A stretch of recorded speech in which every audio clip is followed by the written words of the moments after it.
All right. So I have to say, I've seen you talk a lot, Katie, around town because you're a very popular public speaker and you facilitate a lot of workshops. I've known that you've been founding partner of Future Work Design, but before connected with you today, I see that your current title, not that you're one to throw that around, is employee experience strategist. So I'd love to start there and like tell me what the hell that means. It's one of those fun made up titles.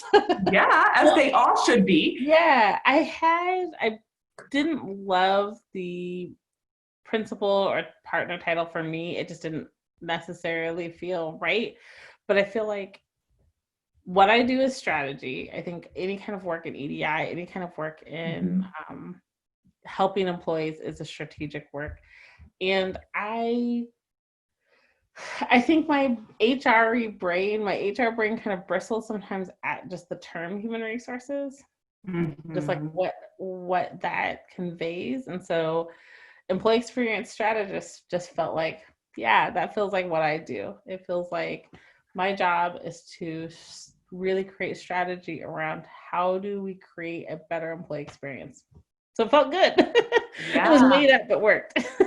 Well, I love a couple of things there, right? One is that I think we should all be allowed to make up our titles. And in the same way that like we have to feel good about our name, our title should reflect the work that we do and how we see our job. And what if, Katie, instead of our boss or HR or a company assigning us a title, we had some capacity to come up with that on our own, or at least in collaboration. Yeah, we could. And so much of the way we title is to signify rank, and rank in organizations often means value and importance. And so often your value in your role has no connection to your rank in that position. And so it's so problematic anyway. So it's like, why don't we just say what we mean? Yes, why don't we do that?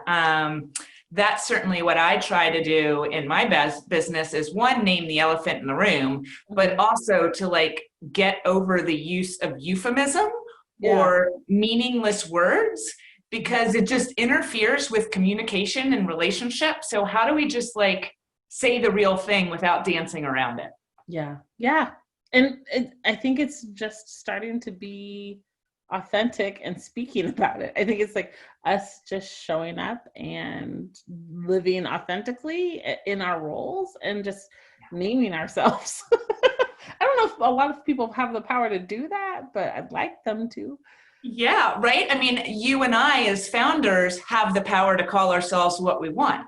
And what would it mean about distributing power if coming up with what's on your name badge or on your name card, if you actually get to have some influence over that, what that would look like? And I think if we hopefully move to that kind of future state, that disrupts so much more than just our titles. It disrupts our way of thinking about who we are and our roles. It disrupts how we share power. It disrupts how we talk about. So, I mean, I know this is just like a small entry point, like we talk about titles, but I think titles sometimes, if we can peel back that layer, we recognize that there's so much more underneath. Yeah. Well, and this is exactly why I invited you to be on Radius Cafe, because we can start with one really simple thing and we haven't even moved off your title and we're already talking about the future of work and distributing power and what that could look like. And say more about, well, now I'll kick it off this way. When I saw you talk at 52 Limited a year ago or so, and I think it was one of your future work design signature talks, and you went up to the whiteboard and you drew a circle, and correct me if I'm wrong, in what I remember was who has access to the circle at like the tops of the company, and that work and work structures were designed for white men. And how do we one, have access into the circle. And if we do get access into the circle, what I remember you saying is like, how do we keep the door propped open for other people that follow us in? Come in. Yeah. So, yeah. Am I getting this right? Am I remembering it correctly? I love the summary. Yeah. Yes. Okay. So as a white woman, one thing that I took away from that talk was, in the last 10 years of working in tech, I have made it into the circle of some very large, wealthy companies, and I keep social circles with lots of white, wealthy men. And there's part of me that says, oh, I don't think I like it in here. And then there's another part of me that's like, somehow I snuck in and they haven't kicked me out yet. So how can I keep the door open for not only other women, but also women of color and queer folks and lots of people who were the circle was not designed for? And I'd love to just hear you talk a little bit more about how you see people doing that, just sort of the 202 version of that talk that I saw. Yeah. 202. Okay, let me see. I feel like when I hear you talking about it, what comes up for me is just one, the false notion that we've had, especially for women, of like leaning into the system, right? Like if we know that work was designed for a very narrow group of people, white, upper middle class to wealthy, white, highly educated men. Like if we know that that's who is centered in the design of what success looks like, then everybody else should just acclimate or replicate that behavior. Like let's just, like the best way to change it is to lean into that system and be that person. And so every book that was written, every movie that was about a working woman, from working girl to whatever, is about particularly white women who had the closest relationship to white men, replicating even the clothes that they wore, how they showed up in space, power. You see like these women that were like super powerful, exhibited very masculine type behaviors, like traditionally masculine behaviors, wearing like really tailored business suits and kind of coming in with a lot of like energy. Yeah. And that we decided was what success looked like. And so really getting clear about like, well, that's still a very narrow definition of success. And not all of us want to or should be replicating that or can. And so it's like, if we are not able to not only open that door to allow others in, but actually pull the sheet open and say like, this is the harm that's created. This bubble is no longer working. Professionalism in and of itself is a thing we have imagined and decided on. We can redecide, we can re-look at what this is and who it centers.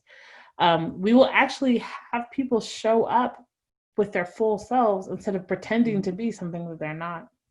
Yeah. And so for me, it is never about leaning into a structure that wasn't built for me. It's about being clear about what I need to be successful and building that for myself, or working hopefully in communities with other folks that need those things too, to build that. And to really, and I think when we do that, we recognize that more people, even those elite upper class men, can fit in there. Like my goal is not to build something that they can't be in. The goal is that they're there, but that they are not the entirety. Yeah. That I get to be there too.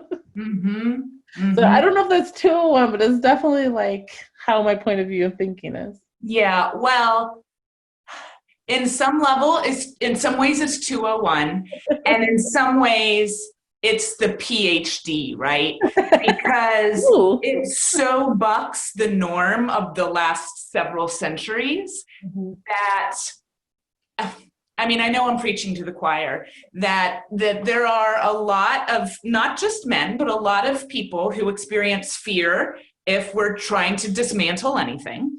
Yeah. And that if we show up with anything that even smells a teeny tiny bit like feminism, and hopefully like intersectional feminism, that immediately you've got white guys saying, why are you trying to take my power? And why do you hate men? And all those sorts of things that are not what I'm saying and not what I hear you say. Yeah. So that's why I say it's like that PhD level. I totally think that I have a lot of empathy for that point of view from white dudes that show up like that, because in their worldview, it is scarcity mindset. In their world, in the structure that they have built, there is only a few people that can hold power. So obviously, if we are vying for power, they can no longer have power because that's the system that they built. It's very hard to recognize that that is not the system we want to build. And that the system that we want to build actually means you and I both can have power, but we'll have different power and we'll hold it differently. Yeah. And I think so I know a lot of people are just like, white dudes, why are they showing up like this? But I feel that sometimes, but I also feel like, if you have been taught for your entire existence, and not just yours, but every person in your lineage, that power is so narrow and there's only one person that can have it, and that's your whole worldview, then having anyone else want your power seems very scary. And so when I think about like all of the movement, specifically white women have had into getting positions of power, they had the same thinking. Like, there's only one seat at the table. There's only one seat at the table. I want to have that seat. I can't have you have that seat. And I had to get there by replicating these behaviors. If you're not willing to do that, then what does that mean for me? And so like, I try to practice a lot of empathy of like, oh, I understand that you feel that that is the truth, but what if I offered you some other alternative? Would you be willing to listen to that? Yeah. Which sometimes makes me angry, but mostly empathetic. Yeah. No, I'm right there with you in leading with empathy, and that I've got so much practice at that, and as you know, empathy works pretty well for establishing trust in relationship. And then I also know what it's like to have some internal anger that like, dear God, am I having this conversation again? Yeah. So, don't worry. I want to burn things down sometimes too. so teach me, Katie, as someone who's really trying to balance balance might not be the right word, but utilize both my empathy and my barn burning fury. How have you learned to use and harness those skills both effectively? I feel like that's a really important question that I want to answer really thoughtfully, because I don't always feel like I get it right. I think that there's part of me, like if I'm really honest, that sometimes I lean into compassion as a survival mechanism, where it's like, I know that people are going to view me, regardless of what I do, as angry. And so it's very important for me to show up in space in a compassionate and calm way, because I need you to listen to what I'm saying. But I also believe what is true is that like, I don't believe that the type of work I do is best moved when I show up in a place of anger and rage. But I also believe anger and rage has an important place in this work. Yeah. So it is not that that I think that we all have to show up always like, hey, everybody, this is going to be fine. I don't believe that. But I do believe that because of who I'm seated across, because it is critical for my work to be successful, that I pull executives into the conversation, because they hold positional power and they can actually harm the lives of Black and Brown folks. So I have to get them into space with me. I have to be compassionate. But I also think like rage and anger is necessary to move this work. So I don't get to always exhibit that behavior. I don't always get to be that person because both of my identity and because of the work I do. Yeah. But if you have rage and anger and you have both the identity that allows for society to see you angry, and you are using it as a tool for good, yes, then fucking rage. So like, I mean, I feel like that's my most honest answer, is that like, I have recognized, especially in these last few weeks, that I do hold a lot of anger about how we are just grinding through a system that is oppressing us all. Yeah. But I also recognize that it doesn't often serve me in the way I need it to in those moments. And I have to take that anger and not suppress it, but turn it into a very powerful weapon that is not about harming, but is about making change. Yes. I think of it like a battering ram. Like, but in a way that is like more of a knocking until you eventually open the door. Right. It's a gentle knock. But it's got a nice chime to it. So and you will open that door. You will open the door. I love it.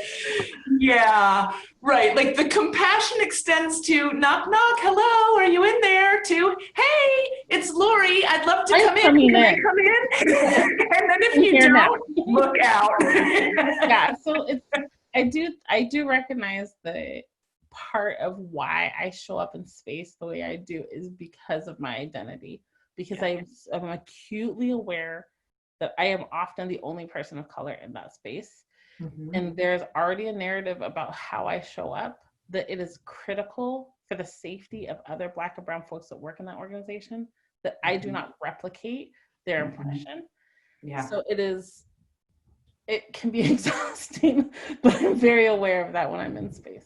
Yeah, it makes me think about the need for some kind of support group for those of us who have really strong empathy and compassion skills. And that's a huge part of why we're successful, both at work, professionally, and in our lives, and how we use effectively anger and rage. And we know when to turn it on, we know how high to turn the volume, we know whether to do it alone or whether we better do it in a group.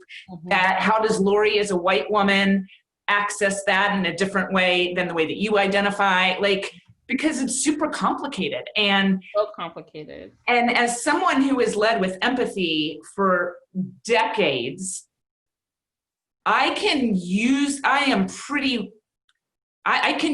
skill with a lot of mastery. My mastery of using fury for good is a baby tiny skill. And so it's really, really easy that I just blow shit up, or that like I take off my own arm in the process. So how do we use our fire? How do we use accountability in a way that truly does move forward the whole movement and move forward justice without just burning shit down for the sake of it? Yeah, and I think that looks so different, particularly for white women. Like, I think that because you may get the ear of someone that I may not, like you raging actually can put me at more risk, because you can actually turn somebody away from this conversation or bring someone in that I cannot reach. And so it is really hard, I think, because right now we are in a space where anger is so justified and rage is so somewhat necessary. But it's also, I think, the learning for white folks who are in this work as allies and accomplices is to recognize that your power is to bring white folks along in that journey. And that sometimes requires you to even practice more compassion and allow us to have the rage when we need it, allow us to be able to scream in our bedrooms and cry. And then for you to be like, okay, I have to talk to my Uncle Bob again, and I'm gonna just have to like here we go. Because if I cancel Uncle Bob out, then what he's gonna do is turn around and be an asshole to a person of color at the grocery store. And so it's like, it's hard. And I feel like we're all trying to figure that balance out. But I think like get rageful at your government, get angry at the voting booth, like get angry. Yeah. And I don't mean to be so like a pacifist about this, because I'm actually not. I think that I'm okay with sometimes violence in the street, not physical violence, but like anger. I'm okay with that because I think it sends an important message. But I also recognize, like, you can call in people I can't call in. Yeah. And if you show up in an energy that doesn't allow for them to come further along, it will end up harming me. And so I'm just aware of, like, we're all in this dance right now, trying to figure out what the right number is, right? I can't go to 11, but can't be at 4. Like, my body won't let me be at 4, but I can't go to 11. So I don't know if any of that makes sense, but it makes sense. It all totally makes sense. And if you saw my computer right now, I've got 7 sticky notes from my anti-racist teacher, Rebecca Greenidge. And it says things like, pull people closer to me, ground yourself first, do not entrench white norms of violence, right? So that keeps me from going off on individuals on LinkedIn. I love those. I need those post-it notes too. They're beautiful.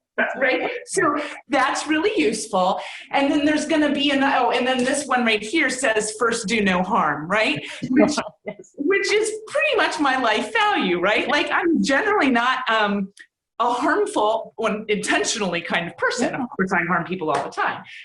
But there's going to be a new note that says something like, Lori, will your rage harm Katie Augsburger? For real.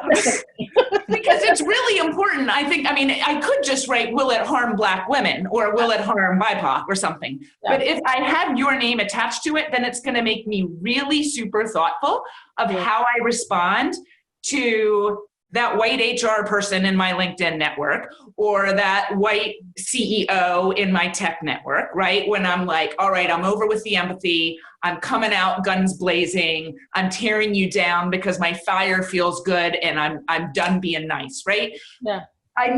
What I'm learning is how I need to be so thoughtful, not so that I'm paralyzed and ineffective, but so that when I show up with a really strong, powerful voice, people will actually listen to it. Yeah. And that is such a hard thing to master. And it's a thing that I struggle with all the time, because I'm always balancing like what I feel like is righteous anger with what is going to help move this conversation, what is going to help create safety for other folks. And I don't always know what that right temperature is. Yeah. But I also feel like it is my learning to get that right. And it is my learning to check with other folks. And I will get it wrong sometimes. But I also need to recognize how much power I have as a person that has grown up in white space, that is a light-skinned Black woman who's college educated, who is now, I guess, upper middle class, like I recognize the positional power I hold. And because of that, I have to walk that line carefully, because I get allowances that others don't, even though I don't get as many allowances as others do, so it's just a funky thing to hold. Yeah, right. It is so much to hold. And I'd love to hear, when you have clients who I'm going to call brave, who are willing to say, can you help us design more inclusive employee experience? Can you help me learn to look at power in my organization? Like, what are the qualities of people who are brave enough to ask for your counsel? Well, I can tell you that my favorite people are people who are totally willing to tell me what they don't know. Like, I don't understand why we're using pronouns. That seems weird to me. And I'm like, I love you, because because a lot of people will not even say that. And it gives me some information about, like, you're curious, you're interested, you're brave enough to say what you don't know, you're willing to be in conversation with me, you're willing to be taught. Like that to me is like the perfect client. Like if you are asking the questions, it's the people who show up in this like, I'm kind of already like, I'm just like, it's just him that's the problem. Like, if it wasn't from Sam from accounting, like, oh my God, you wouldn't believe what he said. And I can't even stand the energy. All learning. Like, I have so much learning to do about how I show up. Like, we all do. And if you believe you're so far woke that you have nothing to learn and you have no growth, then I don't know if I'm going to be a good fit for you. So, I love the people who are just like, so why are we doing this? What does this mean? Yes. And I'm imagining, okay, because you and I both live in Portland, Oregon, which if folks are watching that don't live in Portland, we have a reputation for this thing called Portland nice, or a reputation for being highly passive aggressive. And we also, as a very liberal city, I believe, I'll speak for myself, I know a lot of white, progressive, liberal leaders and businesses who are trying desperately to hide our inner Amy Cooper. And we might already think we're pretty high on the woke scale and running a woke business. And I'm just bringing you, Katie, in to just tell me how good I'm already doing, and maybe put the cherry on top, right? Like, am I talking about any of your potential clients? We're already doing everything right. However, we can't hire any Black folks, so we need your help hiring that. And it's like, well, then you're maybe not doing everything right. No Black folks want to work for you, so tell me about that. So tell me what progress looks like, right? Because I'm sure there are a lot of folks in the Portland area and beyond who are like, yeah, I'm trying to do a good thing, but why can't I recruit Black people? And that is a huge question that you could not answer in 2 hours. But what is some knowledge that you could provide to that problem? So Portland nice is not Portland kind. So I'll just say that we are a nice, I think we're very nice, but nice is not kindness. Kindness looks like having hard conversations. Kindness looks like getting uncomfortable. Kindness looks like empathy. And I don't think we're there yet. I think we can. I think we're well poised to have greatness, but we're not there. And I think for a lot of organizations, their focus is on, if I could just bring in, if Black people just knew how great it was to work here, they would love it. Like, we are great. They just don't know about us yet. And I always say, like, do you think Black and brown folk don't know how to use LinkedIn? That's not the problem. The problem isn't that they don't know about you. The problem is either they don't want to work for you or you don't want them to work for you. And we have to be honest about that. We have to be honest about what you have created, what your organization looks like that has prevented people from color from wanting to work there, or for you to see the potential in those employees or those potential employees.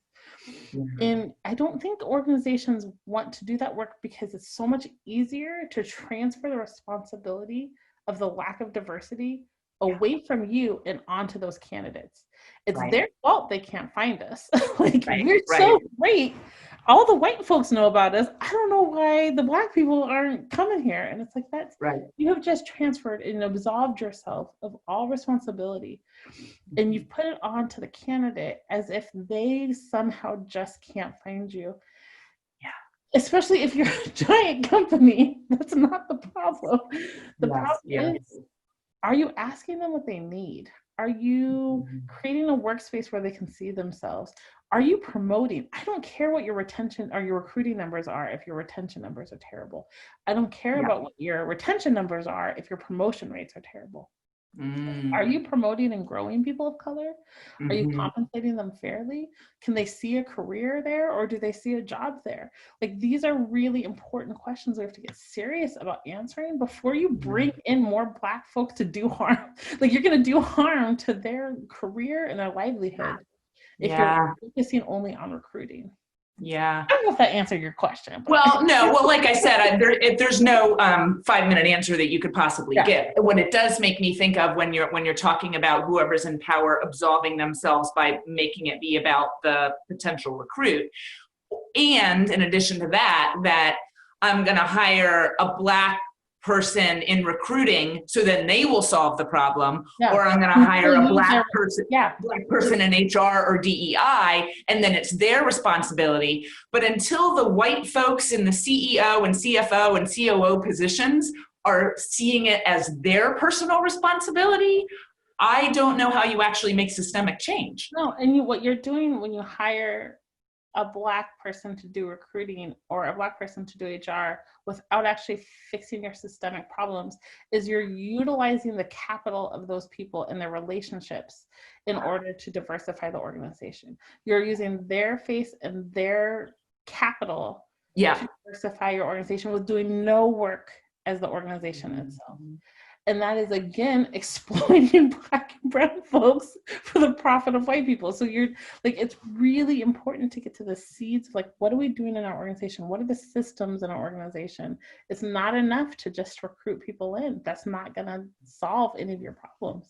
Yeah. What do you think, Katie, is, okay, how do I frame this as a good question?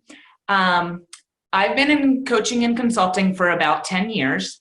I have a rather robust individual plus systemic kind of approach.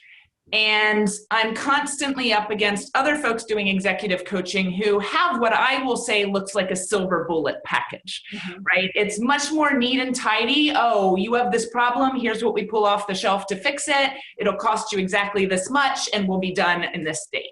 And I personally don't know how people do that, because I find that when most people hire me, they present a symptom, but then it's not till you get in there until you really understand what the root is. And then it's not until you have relationship that I can even say, so Katie, you hired me for this, but can we talk about the fact that X, Y, and Z, right? So that all takes time. And then the whole scope of our work like kind of changes, not because I'm an asshole and trying to make money, but because you hired me to fix the wrong thing. Yeah. So how, knowing that what you do is very systemic and requires a lot of truth telling and a lot of relationship, because if you're going to get people to redistribute power, that doesn't happen overnight. How do you create the narrative with your clients that help them see how long and arduous the work is? I take a deep breath each time. I just realized like I needed a lot of oxygen. Yeah. Good awareness. Yeah, I was just like, I take these giant breaths. I have been thinking a lot, and this hopefully will answer your question, but I feel like I'm getting a squirrely way there, is that I've been thinking a lot about all the different types of practitioners that do the type of work I do, right? There's a lot, and there's so many good practitioners who have such a beautiful way of bringing people into this conversation, and I have so much to learn from how they do their practice. And that my way of doing this work for some folks is much too radical and too slow. And there's some people who think that this work is, I'm doing it too fast and too corporate. And I think I had to come to a place for myself where I felt like this is the work that I could do in the world. This is how I can best do this work. It is not going to connect with every client. It is not going to connect with every employee. There are going to be people who feel like the way I practice my work does not align to their values. And it took me a long time to feel okay about that, to feel like that it is this is how I deliver this work. I have learning to do always, but this is in this moment, my best thinking about how long it's going to take for your project. This is my best thinking about how many hours it's going to take me to do this work. This is my best thinking about what is required of you in this work with me. And that's, again, not going to be for everybody. And I have to be okay with that. And I think the first time I got feedback from an employee that was not happy with, like, it's moving too slow, and I thought you were going to come in and blow the lid off shit, was so hurt because I want to do that. But I also know for my practice, like, that doesn't always work for me. Like, when I show up in that energy, it doesn't work that way. And I just had to kind of be like, you're right, go with God. I hope that's okay. Like, I hope you find what you're looking for, because I want that for you too. But this is my work. And if you're in, I will give you all of me. But if you're not, I want to help you find the right person for that. Yeah. And I just feel like I had to just like make good with it. And sometimes I'm bummed because I want to not seem, I want everyone to like me. Yeah, I deal with that too. Yes. But I also, like, I think the more I'm doing this work, the more I'm like, you won't. And if I'm doing this work well, some of you will not only not like me, but you may actively try to undermine my efforts from any side. And I have to just move forward. And I have to listen to feedback, and I have to iterate when I know it's that feedback is right. But otherwise, I need to just keep pushing. So much truth in that. And yes, you're gonna go back and you're gonna like listening to that. A couple things to mirror. One is that in the things that people might say to you, you say sometimes people think I'm too radical, they think I'm too corporate. You said both, they think you're too slow and they think you're too fast. Yeah. Right? So I love that, like, depending on who's the judger, is whether you're being too slow or too fast. Exactly. And the too slow part, what resonates with me is, because I think we share this, is when you work from a place of empathy and building relationships, meaningful relationships is your superpower, that is always slow. Yeah. The speed of relationship, the speed of trust is slow. Yeah. And for people that want to just go in there and blow shit up, they're like, what are you doing? Why are you trying to, like, build a relationship with that guy? He's an asshole. Well, because that asshole runs the company, and it's probably, if I can earn his ear, more's going to happen. Yeah. So I love the irony of it being both of you getting the feedback, you're both too fast and too slow. And I also love this notion that people have told you you're too corporate, because how I interpret that is you have enough of a career and enough of enough experience in corporate spaces to know how that works. But that's also what makes you dangerous, because you can, quote, play the corporate game when you need to, and then you can ask a really radical question or share a really radical thought in that space that makes you anything but corporate. Yeah. And like, I like to think of myself as a radical because I believe in my politics are radical. The way I like to view the world is radical. But I also recognize, like, that feedback about me being corporate is pretty spot on. I know how I show up. I know how I speak. I know how I present myself. And sometimes, like, it's funny because, like, I did not get this feedback all the time in my career. I used to get the feedback of, like, you need to be more professional. Yeah. Which I always just kind of laugh at the duality of my life in that way. But I do recognize that there are people who feel like, oh, you're not saying it hard enough, or you're not pushing hard enough. And I'm like, you're right. I'm trying to push as hard as I think I can without breaking, because I don't want to break myself. And I also don't want to break the people who hold power over your own livelihood, because once they're broken, their rage ain't going to be cute. Like, their rage is going to deeply affect how they show up to you. Because I get to go home to my own little company. I don't live here. Yeah. And it is my, like, to your sticky note, my job is to not only do no harm, but to make your workplace a better place for Black and Brown folk. And I can't always do that. Sometimes the forces are a little too strong, but the majority of time I can, but it takes a bit. Yeah. That reminds me what you said of, and we don't always know how many seeds we've planted. And we don't always know just how far we've moved the needle, because there's not a literal needle, right? It's something that we're feeling. And yes, we need to design metrics so that you can see results. but sometimes we are the next to the last straw on the camel's back, and we'll never know that that next person that comes in after us, totally, caused the more radical change. And when I find, to go back between the empathy and the fury, it's where do we show up with patience, and where is our impatience our guide?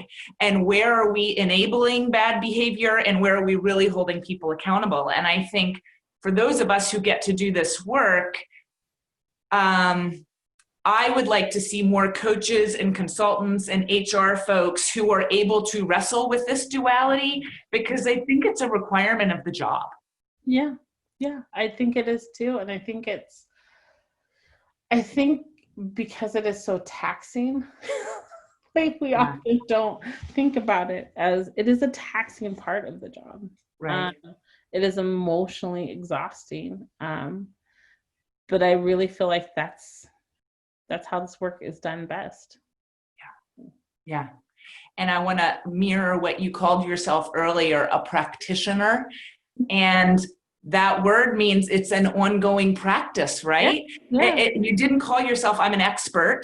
You are a practitioner, which means you are continually practicing to get better and better at this work. And you know a lot, and you are an expert in a lot of things.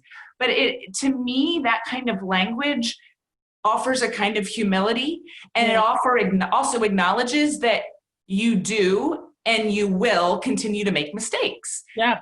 And I think that's what it is, just like a little bit of a clearance. Like, I'm going to fuck something up, so I need you to know that before we start this work. I do think we don't, especially in the United States, because we have such systemic white culture. Like, white culture is so pervasive in how we show up in American business. That the idea that if you make a mistake, you are a mistake, or if you are not perfect, then you are not professional. There's just so much tied up in that. And it's like, if I can't make a mistake, then I am not building what I want. Like, I'm not building the future state in which I belong. Like, the future state in which there is a bunch of Katies in the C-suite is ripe with mistakes. And learning. And like, oop, I goofed. Like, there is a lot of that, because that to me is a future state where everyone can see themselves in. And we just don't allow for that. Everybody has to be an expert. And if you're not an expert, then are you even showing up? Yeah.